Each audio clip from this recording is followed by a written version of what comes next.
Hello everyone. Up for sale today are the newest low-tech Tandy compatible sound adapters. These guys are a 1.0 version of the card, so you'll notice there's a wire jumper on the front there, and there's also a wire jumper and a couple of resistors added to the back. So, you know, don't be alarmed by that. It actually is something that was a mistake in the original design of the PCB, and I understand when the next version of it comes out that probably won't be necessary, and it may actually undergo some changes by the time the next revision comes out.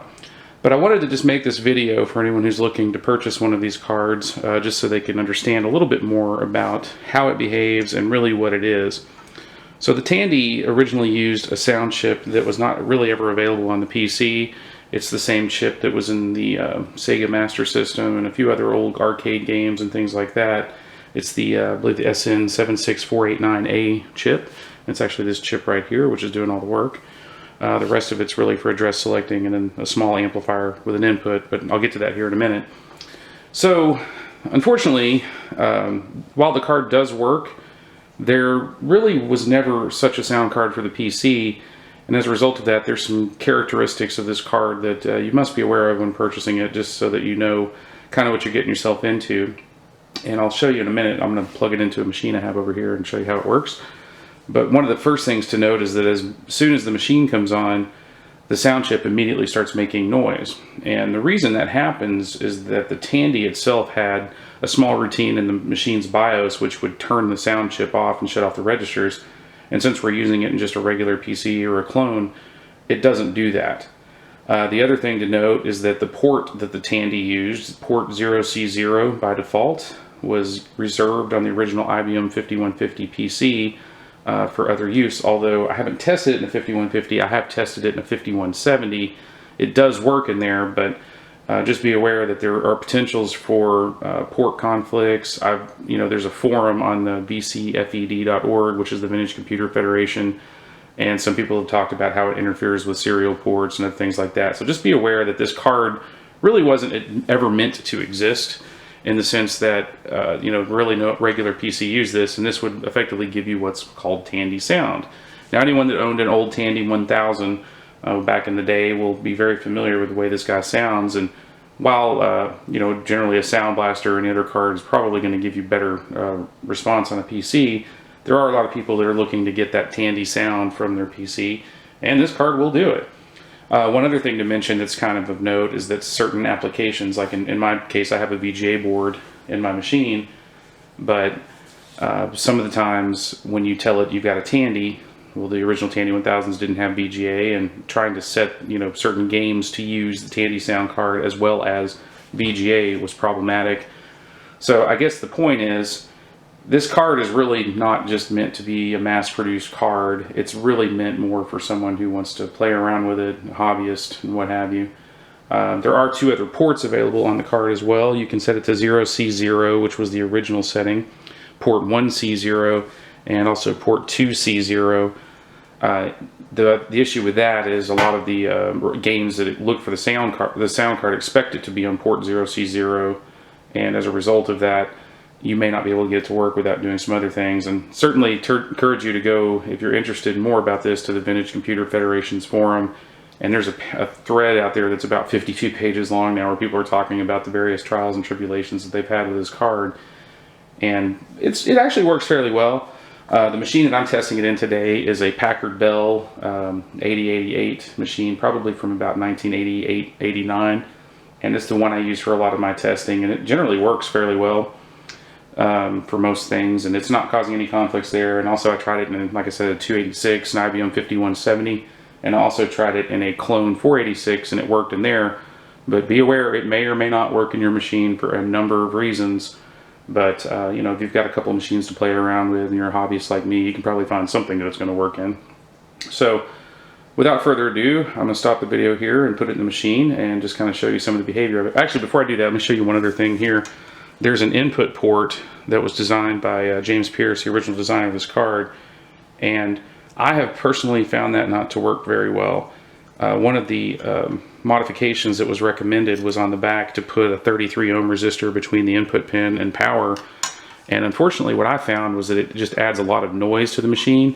So you'll notice there's one volume knob here, and then there's another one over here. This is actually to mix the input. So when I ship the cards, I'm just going to have the input volume turned all the way down, and the output volume I'm going to set to about 40 or so percent. A lot of people have amplified speakers, and if you do, you might have to turn that down a little bit, because there actually is an amplifier on here that probably is capable of generating about 1 to 2 watts, and it will power non-powered speakers. And you can see there's just a standard port on the back, and that's one of the complaints, unfortunately, is that the volume knob's kind of inside, so you're going to have to kind of set it and forget it, or leave your case off your machine and kind of play around with it. But just be aware, that's kind of how this one's designed. And there's also an output port here. The idea behind this port was that you could plug your PC speaker in here, and then your input from your motherboard in here, and then the output back to your PC speaker, and use this to drive your PC speaker for both your PC sounds and for the Tandy sound card. Personally, I'm really of the opinion that external speakers are the way to go on this, and I've got these two little Polk Audio desktop speakers that are not powered, and I'm just going to use those for my test. You know, again, you can play around with this however you like, and if you want to add the 33 ohm resistor, certainly feel free to do so. I put it on one of the cards, didn't like the way it sounded, and removed it. And without it, it sounds pretty clean, and personally, I would just, in the future, if I were to build more of these, I would just leave the input off completely. But I already built the cards and put them on there to begin with, so they're there if you do want to use them. The 33 ohm resistor, I think, was really intended for the IBM 5150 based machines, the original XT, because the output on the audio was pretty low. So if you do mix it in, it comes out pretty low. And as it turns out, my Packard Bell has a little speaker that's actually built into the motherboard, so without me soldering some pins to it, there's really no way for me to plug the input into this. So I'm not even going to bother testing that. To me, it's just a sound card, and use external speakers for it, and just let your PC beep away internally. And I know there were a few games that use the PC speaker as a 4th channel. This sound chip has 3 channels on it, and I doubt there's too many games like that, but I'm only going to show you Space Quest because that's my favorite series from back in the day.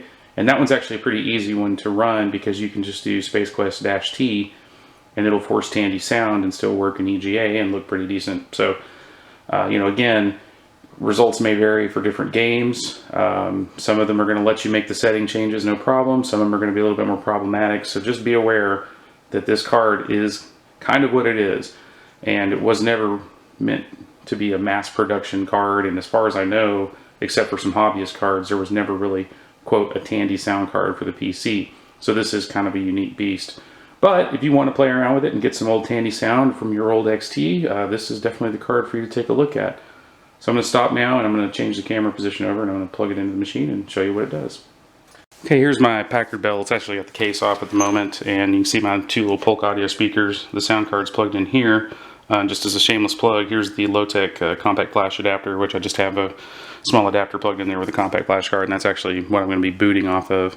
But let me turn it on, and I'll let you hear the sound that you're going to start to hear right away.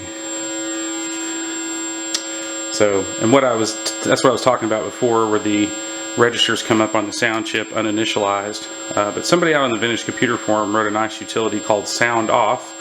So as soon as the machine starts up and runs the auto exec file, in a second here, there we go, it's going to shut off. So that Sound Off utility only works on port 0C0. From what I've read, it could be modified to work on 1C0 and EC0, and I've not tried modifying that program, although it looks like it'd be relatively simple to do. Just be aware that it's out there, and if you want to play around with it, you can. But first thing I'm going to show you is a utility that someone else wrote called VGM Play, and it's just a little utility to, let me focus here. Okay, let me go to manual.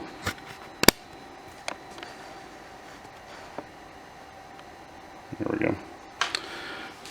So let me go into the Tandy directory. Do directory real quick. Have to wait a second for it to figure out how much free space there is.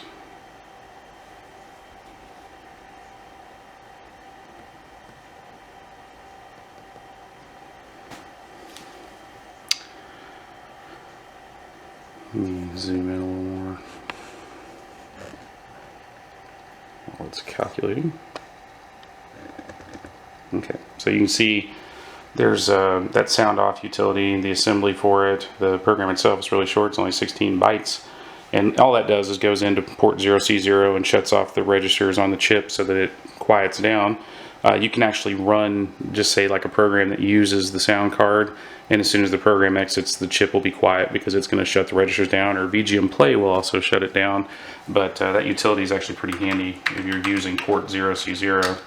So the first thing I'm going to do is, there's a couple of files here that someone made.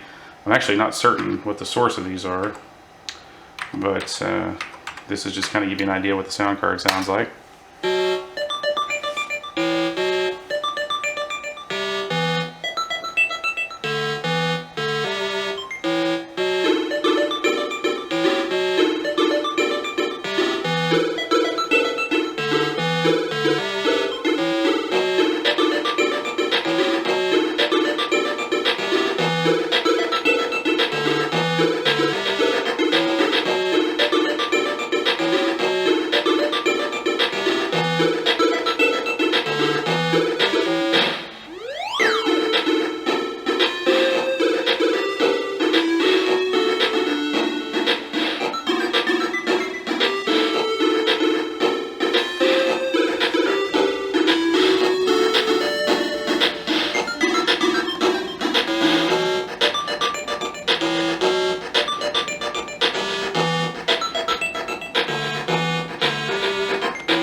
Okay, so just a little demo to show what the card can do, and I think really the only real thing to show you is, my keyboard's going crazy.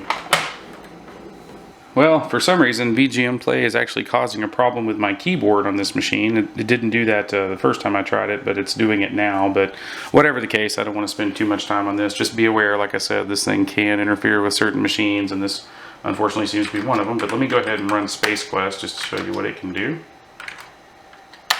And you can do Space Quest -T to run the program. It'll actually come up with the Tandy sound.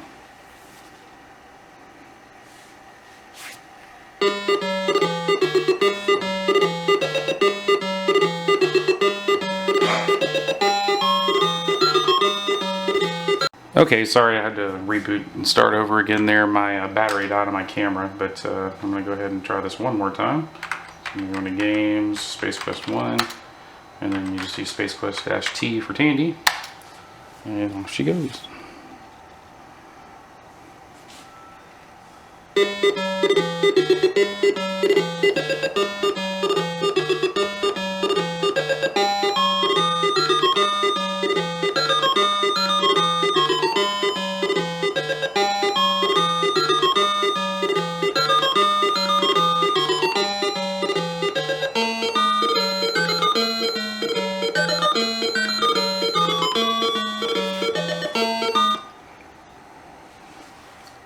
Okay, I'm going to get in here now.